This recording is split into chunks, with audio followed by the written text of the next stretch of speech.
My name is Nyesha McCauley, and you're watching AccessTV.org.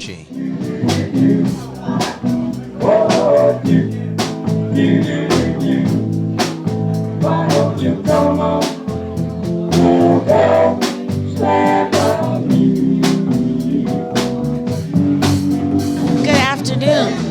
My name is Jocelyn Hudson Brown. I'm with JHB Media and Public Relations. This is our annual HESBA Luncheon, Hartford Enterprise Zone Business Association Luncheon. It's given yearly to give business owners in the northeast end of Hartford an opportunity to network amongst themselves and the politicians that come and other people that are interested in both getting your business and then maintaining your business. And as you can see, we have a band and wonderful people, and it's a very worthwhile event, and it's highly attended. So if you're not here this year, we definitely expect to see you next year. Thank you. What did I do, girl? I wanna love. I wanna love you, girl. Hey, what can I say? What can I do? Let me tell you, baby, I love you. Today, we're here to celebrate the Hartford Enterprise Zone Business Association's annual business luncheon. But more importantly, the theme of this year's event is business as usual, period, not. Part of the message that we're going to share with everyone today is how we can better unify ourselves and share our common successes, our goals, and what's working and what's not. But more importantly, it's Black history. So we want to come together, share, enjoy it, remember where we came from. And from what you can see here today, we have over 100 people that are business people that own their own business, family and friends that love coming together each year to rejoice, to break bread, and more importantly, enjoy some great lineup of speakers. So we thank everyone. But part of our theme today is we want to let our city leaders know that business as usual not, but more importantly, either you want to work with us for a real positive change in this city, or you can discontinue our support. We're going to support those that share in our dream. We cannot let another year go by and Hartford not progress. I mean all of Hartford, especially our north end and our south end and our west end neighborhoods. So on behalf of HESBA and the north end merchants of the city of Hartford, welcome, thank you, and happy Black History. I want you all to remember we're here to celebrate and conclude February's Black History Month. So for that reason only, let's give a round of applause.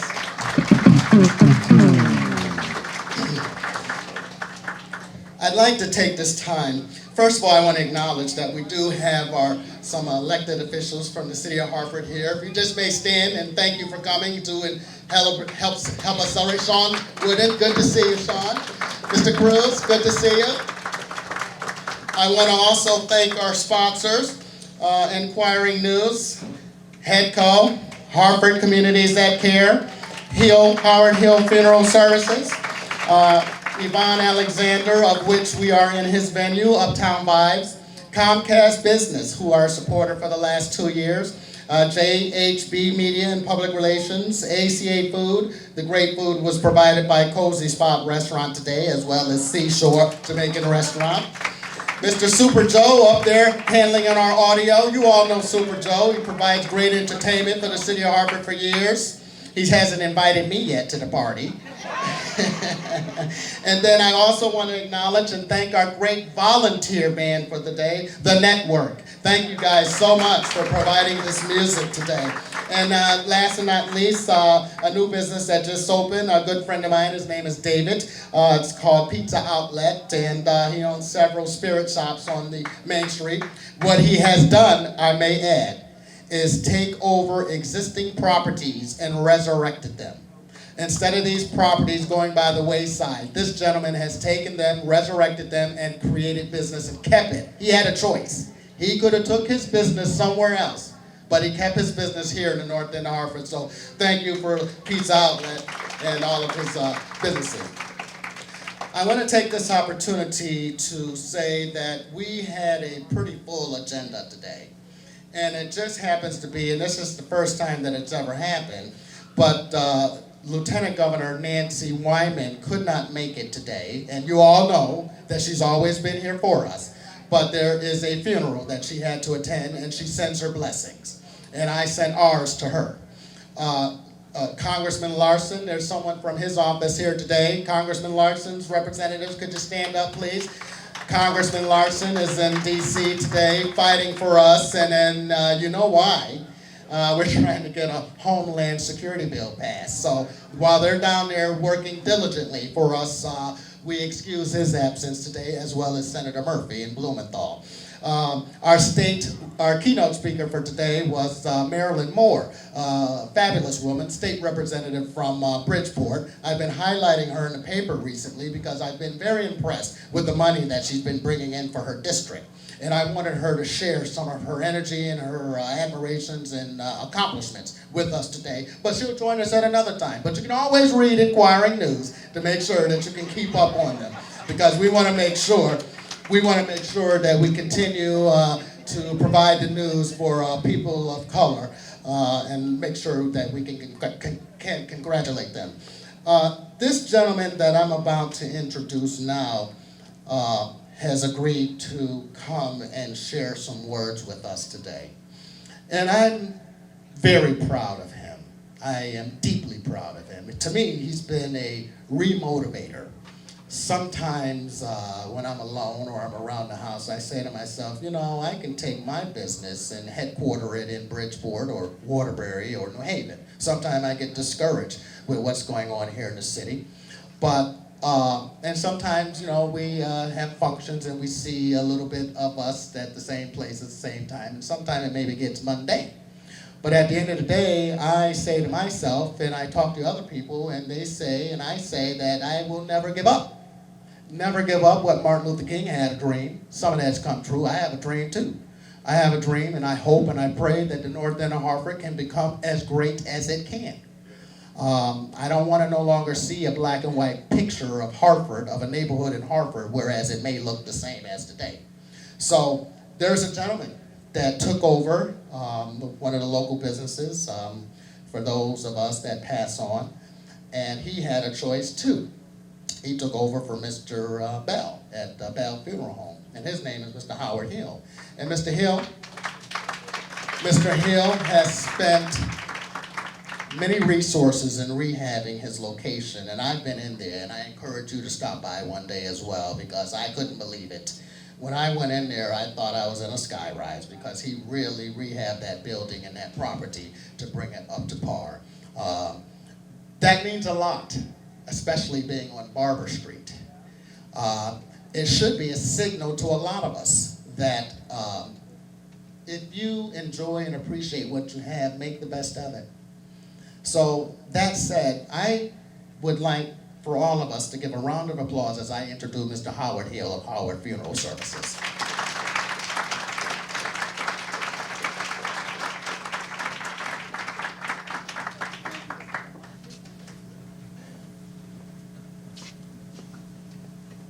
Good afternoon, everyone. Thank you for this honor, Reggie, for allowing me to come to share a few words with people of the Hartford community. A lot of folks probably don't know who I am, but I'm actually a native of Windsor, Connecticut, so I'm no stranger to the Hartford area. I used to run around on Main Street when I was younger, Albany Avenue and so forth, so I'm familiar with the streets, not necessarily familiar with every one, but I'm certainly familiar with the area. And I've had a chance over the past few years to be able to move around and learn who's who around an area, and I have a lot to learn. So again, I just want to thank you for your many years of effort and commitment to creating a strong economic base in the particularly in the African American community, which is something that is very, very near and dear to my heart. I'm not a speaker like Nancy Wyman or a lot of the councilmen here, I'm just a regular old community guy, so you have to forgive me, and you're gonna have to not get offended if I say something that sounds a little off. I don't mean anything by it, but I do think that some things need to be said that are not said in audiences like so. My work, I just want to talk a little bit about myself. Grew up in Windsor, went to school at Southern Connecticut State University. I found that I was just partying, and I said, well, I better do something with myself. So I ended up going to embalming school in New York, where I got licensed in New York and worked there for several years, and learned how to embalm, and learned how to work the funeral industry for my uncle Manny Faust, who owns a funeral home in Brooklyn, New York. Came back to New Haven with the urgence of my wife, for 15 years now, and worked for a company called Keys Funeral Home. It's the first African American funeral home in the state of Connecticut, so I was deeply proud to be working at the place. As a matter of fact, in that facility is a tunnel at the bottom of the funeral home where the slaves, that was part of the Underground Railroad, and so the slaves used to kind of stay in the funeral home way back when. So I feel like I'm blessed to be able to experience that.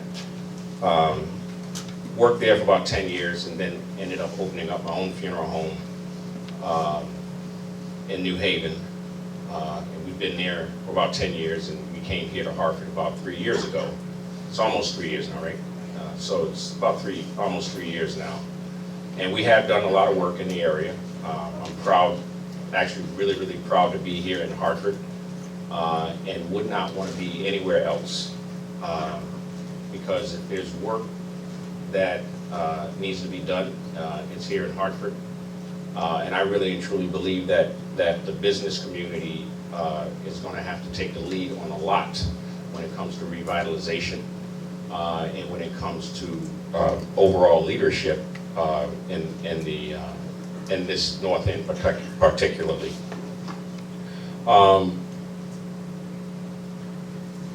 It's not business as usual.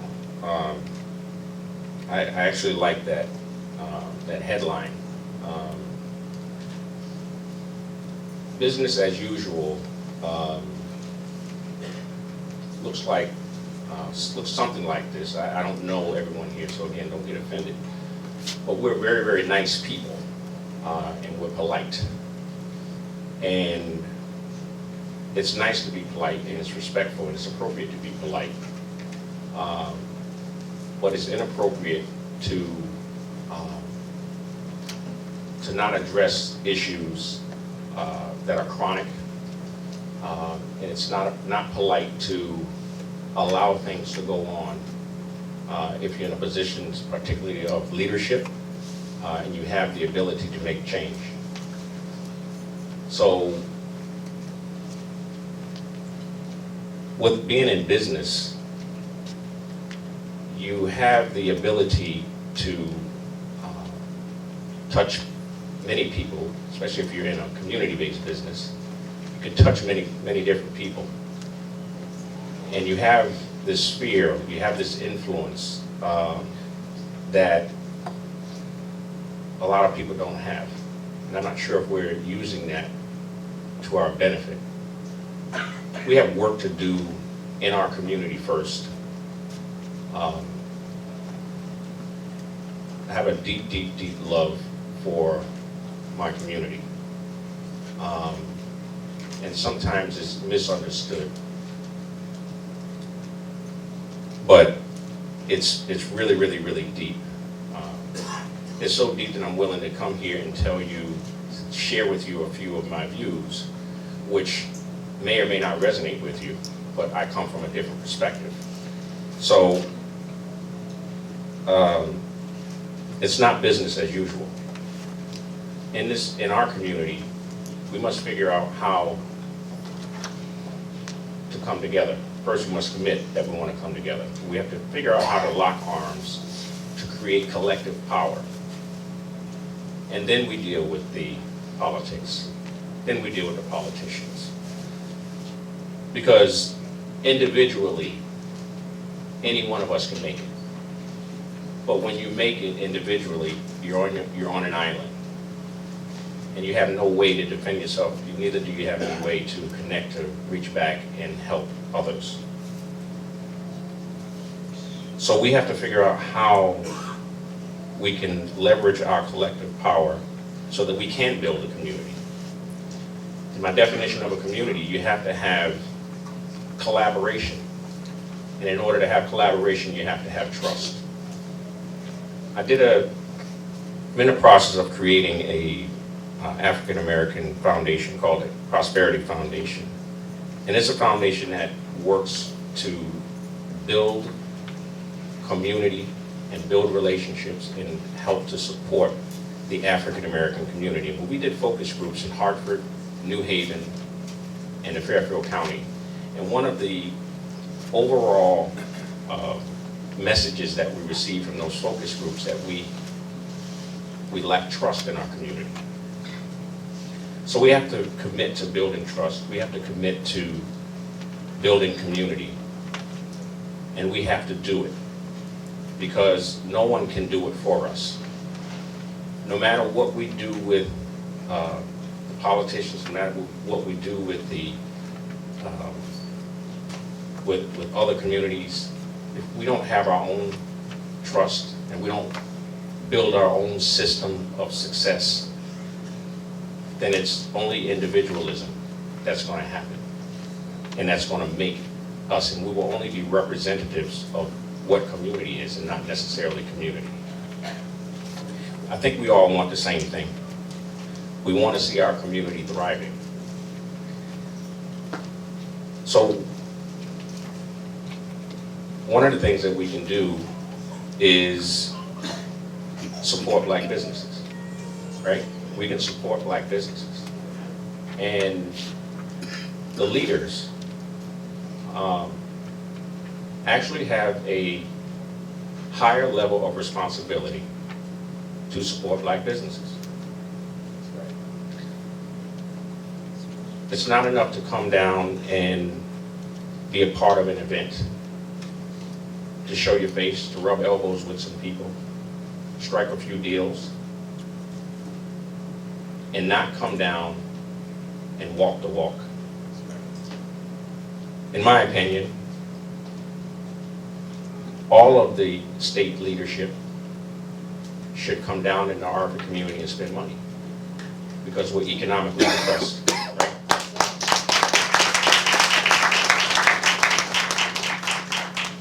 Money makes the world go around. And we need money down here, right? So something else in my mind, something always clicks in my mind, and I wonder, how do we hold folks accountable? How do we hold not just the elected officials, but how do we hold each other accountable? A routine thing that happens in a normal way of thinking is you may come from a depressed area.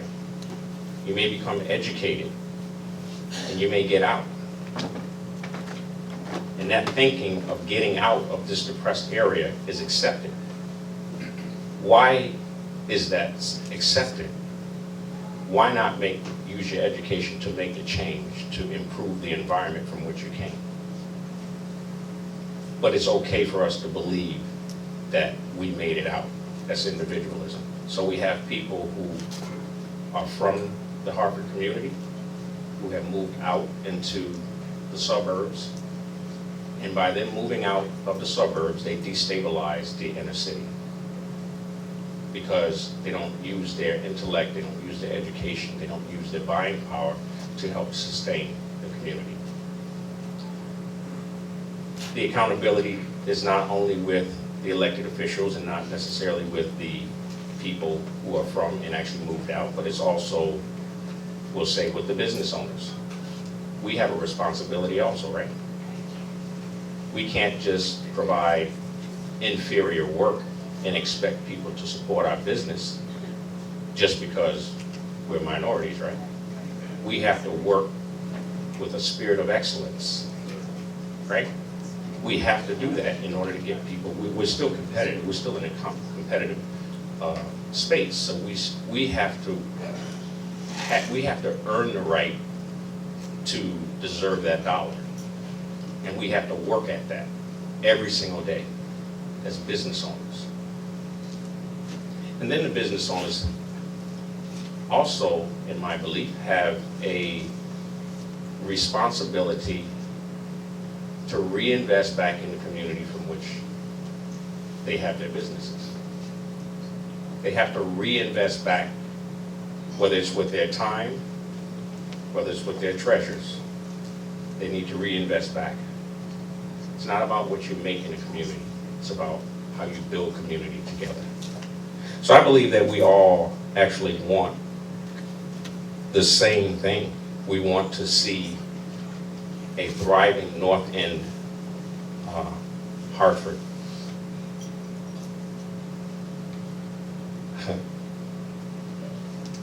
This community is very, very, very diverse.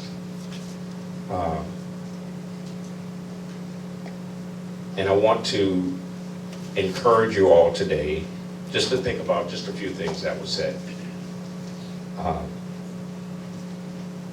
If it offends you, I'm sorry. I don't want you to take it the wrong way. But just understand that it needs to get said. And for me, it's not business as usual. And I'm looking to team up with community folks and other business folks in the area who are willing to help to make a systemic change. We have this initiative that we've been working on called the Barber Street Renaissance. And it's a concept. It's about transforming Barber Street.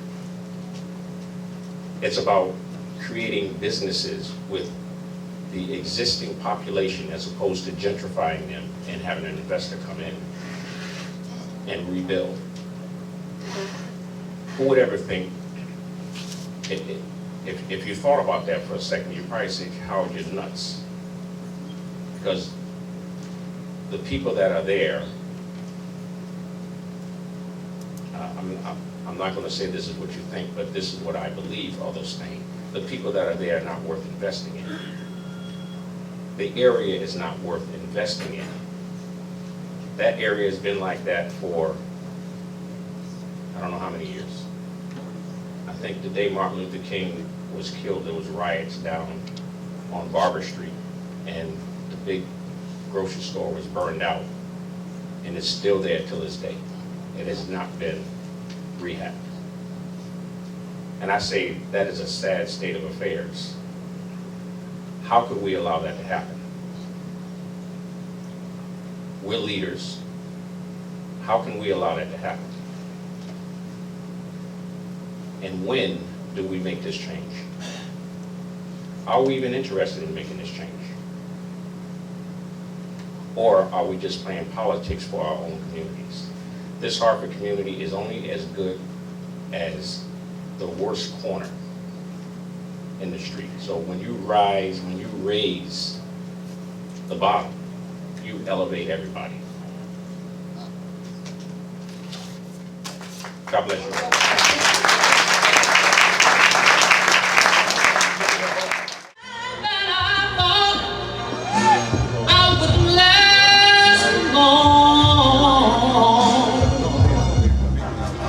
Right now I think I'm able to carry on. It's been a long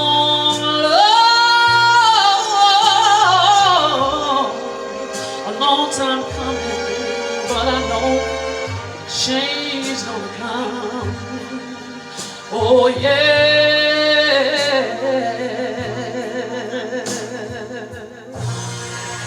Thank you. Change is gonna come. Thank you.